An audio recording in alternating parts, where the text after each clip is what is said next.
Monday. So that's when our 30 days actually start. So that'll give us this weekend to root on the Falcons and do some meal prep. But here's what it looks like. Here's what we got. Well, we're going to talk about what we're trying to accomplish throughout our challenge. I'm going to go over some key terms.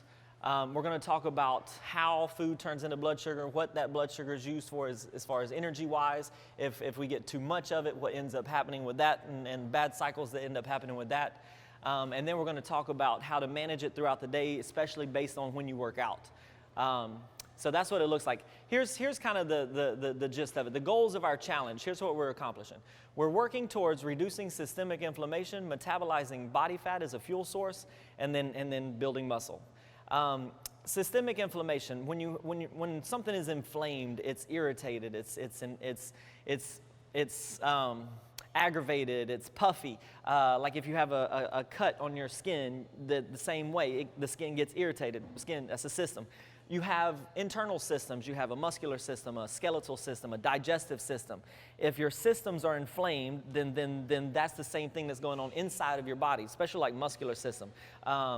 So we want to keep that as low as we can so that way we can recover fast and get back to it. Okay, now another thing too is metabolization of fat. Fat is a good fuel source. So if you can use that as a fuel source, then you can reduce that, and then that's a good thing. All right, so let's see. Here's how we're going to kick it off. We'll start with this: what to eat. What are the three things to eat? You have 3 macronutrients. Macro, and somebody just mentioned that. We talked about that. Brian was talking about that. 3 macronutrients. All of your foods fall into 3 categories. What are your 3 macronutrients? Without looking at the paper. Protein, fat, and carbs. That's right. Right? Protein, fat, and carbs. So you got protein, right? Those are your 3 macronutrients. All food that you eat is going to fall into that category. Okay? Now, here's what happens. Whenever you eat food, all food turns into blood sugar inside of your body. Right? And it makes your blood sugar go up. Okay? Blood sugar that's stored inside of your muscle is called glycogen. And glycogen is what you use for fuel. That's what gives your body energy to work out or to process throughout the day. Okay? Now the thing is that there's only so much glycogen your muscle cells can hold, right? So what happens is if you have excess coming in and your muscle cell can only hold so much, then the excess starts to spill over into a fat cell. And a fat cell's purpose and function is designed to keep growing and growing. It can store all the excess sugar that goes in, right? So more of this goes in, more of this starts to fill up, and then this thing starts to grow, right? So that's a bad cycle, right? That's what we're working on reversing. Okay, so now if you can curb the amount of blood sugar going in, right? And as you work out, you start to burn the glycogen as a fuel source inside of your muscle cell. So now what ends up happening is you can actually metabolize the fat itself to reverse this cycle. You can start to burn fat as a fuel source, and then that will start to replenish your depleted glycogen store. And in doing so, it'll actually reduce the size of your fat cells. Right? It kind of makes sense, right? Okay, so that's what ends up going on. That's what ends up going on inside your body. You want to maximize how much energy your muscles have, but you want to be careful not to put too much energy in, because if so, it starts to turn into fat. Okay, so how can you measure that? How can you measure that? Since all food turns into blood sugar, the rate at which it turns into blood sugar is super important. You can see how quickly food turns into blood sugar based on the glycemic index. All food is ranked on the glycemic index. All foods turn into blood sugar. The rate at which they turn into blood sugar is ranked on the glycemic index. Foods that are high on the glycemic index turn very quickly into blood sugar. Foods that are low on the glycemic index turn very slow into blood sugar. Okay? Now, where this is important is that your blood sugar, it has a state that it tries to maintain itself within. 80 to 120, a non-diabetic, healthy blood sugar range is somewhere between 80 and 120. When your blood sugar gets too high, your blood sugar gets too low, other things happen. Whenever you eat food, it's going to turn into blood sugar. It's going to make your blood sugar go up. If the food is high on the glycemic index, then the blood sugar is going to go up quickly. If the food is low on the glycemic index, then the blood sugar is going to go up slowly. Okay? Now this is important because if your blood sugar gets above the 120 mark, right? then two things happen. Excess blood sugar that you have in your body, like we talked about, will start to turn into fat, right? So that's bad. But also, now that you have excess blood sugar, your body will produce insulin to bring your blood sugar back down. And insulin is a hormone that's super inflammatory. It's hard to recover whenever you have a lot of insulin. So once your body starts producing insulin, right, that brings your blood sugar back down. And that's an inflammatory cycle. Okay? Now, if you eat foods that are low on the glycemic indexes, they turn into blood sugar too, right? But by the time they finally burn off and run their course, that they never reach that extreme high that promotes an insulin response or extra fat storage, right? So you want to make sure that your blood sugar stays somewhere in a normal range. Now, this is where it gets interesting based on what time you work out, right? Because whenever you work out, you want to make sure you have enough blood sugar in there, right? So let's say if your workout time is somewhere around the morning time, right? Let's say around 9 o'clock or so. Let's say, okay, 9 a.m., right? So you know you're going to work out. You want to make sure you have enough blood sugar going in, right? So you want your blood sugar to be a little bit higher here. So that means you would want a little bit more glycemic right there, right? And then after your workout, you're going to work out. You're going to expend all the blood sugar that's inside the muscle cell. So it's sitting there empty, right? So you want to make sure that you get food back in there so that you can fill it back up. So that way it doesn't crash out. Now, after your workout time, you got about a 4-hour window right here of when you want to maximize your high glycemic foods. Because after that 4-hour window, if your blood sugar is normal and your muscle cells filled up, if you have that excess, then that's when it makes that grow. So the rest of the day, you want to have foods that are low glycemic, right? So the glycemic load is a way of measuring that. Okay, so that's a little bit of the science. I'm going to come back to this here in a second. But let's talk about the rules to the game that we're going to play. Okay, so the rules to the games that we're going to play, and let's see, it's on our sheet there for a second. Da-da-da-da. Let's flip over to the rules real quick, make sure we're all on the same page. Okay, so our 30-day challenge looks like this. Every day you get 5 points, right? There's 5 rules.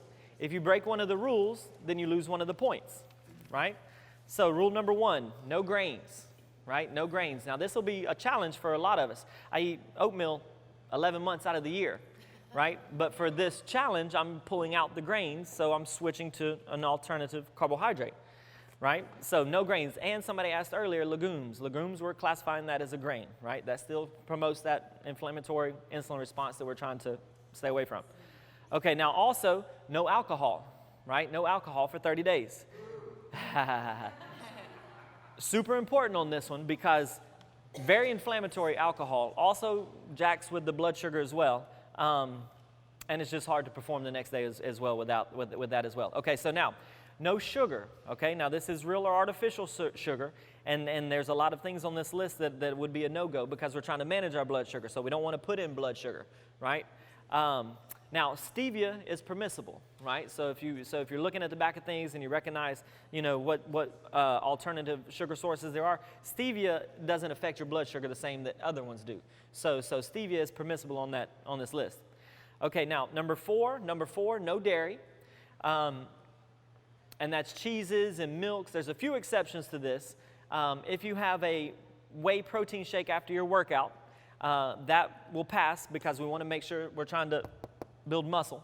And then likewise, sugar-free Greek yogurt. Greek yogurt is a real good source of protein. And it's just made a little bit different, processed a little bit different, so it's not the same as like a cheese. So those are your gimmies on that. Now, next on the list, you have no fried food. And now, if it's an exception to this, if it's fried in its own animal fat, like bacon or eggs, then that would be good. But no chicken nuggets, no chicken, nothing fried that way. That's right.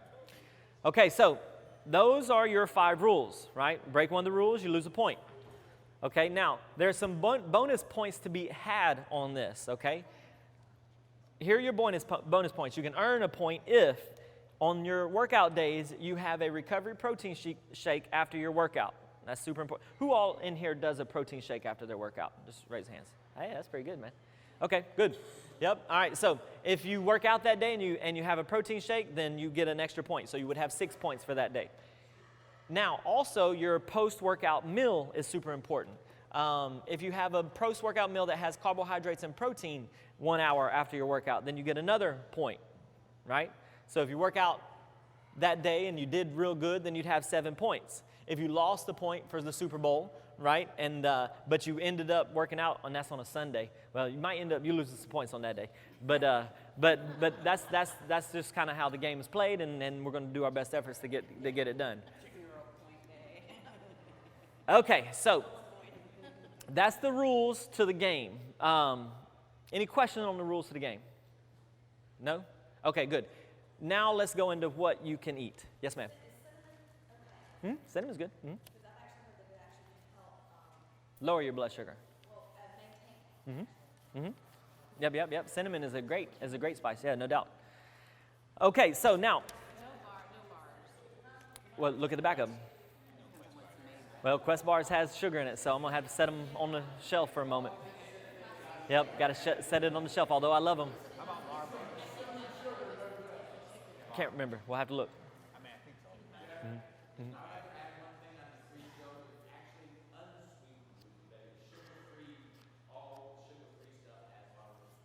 so. Unsweetened. The The plain. plain. Yeah. Yeah. Oikos. You can, you can put your own fruit in there, and your own almonds and your own nuts. Like a protein shake or something to give us more thick. That's right. Okay, so now I've told you everything that you can't have, right? So now let me tell you what you can have. All right, so we're going to go to our food list. Okay, so here is a list of macronutrients that are permissible on our challenge. Okay, you can see how they're broke down. You have your carbohydrates up at the top, where you have your root vegetables. You have your vegetables, right, where your carbohydrates come from, and you have your fruits. That's where your carbohydrates come from. Okay, then you have proteins and you have fats. All right, now here's where this challenge evolves over the years, because we know why it's important not to eat these foods. We get that. We understand that. But a lot of times whenever I say, okay, so we're going to go on these things, we're going to go on this challenge, and here's what you can't have, a lot of times guys will then take so much stuff out of their daily nutritional, habits that they actually start losing muscle. They don't replace it. They've taken it out, but they don't put it back in, and so in the interim, they end up losing a lot of muscle in that process. So we don't want that to happen. We want to try to build as much muscle as we can as we go through it. So this is why, based on when you work out, periodization. So here's some terms that are going to come at you. Catabolism. Catabolism is whenever a muscle will start to break down to feed itself energy. Okay, a 12-hour turnaround is in relation to the time in between your workouts. If you work out late at night, but then you have to work out again the first thing in the morning because you're about to fly out, then you get only 12 hours between workout times. Your nutrition is very important within that time. Okay, periodization. That's the timing of your meals in relation to when you work out. All right, so here's kind of what it looks like. We talked about what time you WOD. Okay. Well, and one other thing too that we haven't talked about is the quantity of the food. So we talked about what to eat. Here's where your list of what to eat. Now how much of that do you need to eat? Let's turn over to the next sheet there. All right, so next, how much do you need to eat? 2,000 calories a day, 1,500 calories a day, 2,500 calories a day. That's about the norm for people, right? Based on whether or not they're Sam or, whether or not they're Molly, so it's different, right? But if you break it down, a good, healthy, balanced nutritional program is about 40% carbohydrates, 30% protein, and then 30% fat, okay? Now, if I went ahead and broke these numbers down so you could kind of see what it is. 2,000 calories, I'm about 2,000 calories a day on my caloric intake. If you look down at the protein, how many grams of protein I would have to get my 30% of my caloric intake? I'd have to take in about 150 grams of protein, right? Now, to put that into perspective, let's look over at the food list real quick. Okay, let's say if you see your proteins, if I go down to, let's say, chicken breast, okay? That's pretty common. I'm sure a lot of us are going to be eating chicken breast, and everybody knows how to fix and prepare chicken breast. Okay, 4 ounces chicken breast, 26 grams of protein, right? So that's a serving, right? That's a serving. So 26 grams, let's just say that's 25. So if I got to get 150 grams, how many servings of chicken breast would I have to reach that? what's that, 4, 5, 6, right? 6 grams, or 6 servings of chicken, right, a day to match this right here. So that's work within itself, right? That's a lot of work within itself. So, but that's how much you want to have, right? That's how much you want to have. So it's important to kind of watch those and use your chart there so you can see how that works. Okay, now on the back side, I'll show you one more page, and then I'm going to open it up for questions, and then we're going to get rocking and rolling because we're making good time. Okay, on the back side, I've got a weekly planner, old-fashioned style, right? If you want to use like a MyFitnessPal or something like that to keep track of how many grams of protein you're taking in and carbohydrates, then you can use the MyFitnessPal, bring it in, and we'll look at it together. But if you just want to use old school calendar right there, write down what you eat and then bring it in. Together we can look at it and then go that way. Okay? So that's kind of the handout. That's the gist of what we got going on. Now I'm going to open up the floor for questions, and then we'll get started. So yes, sir.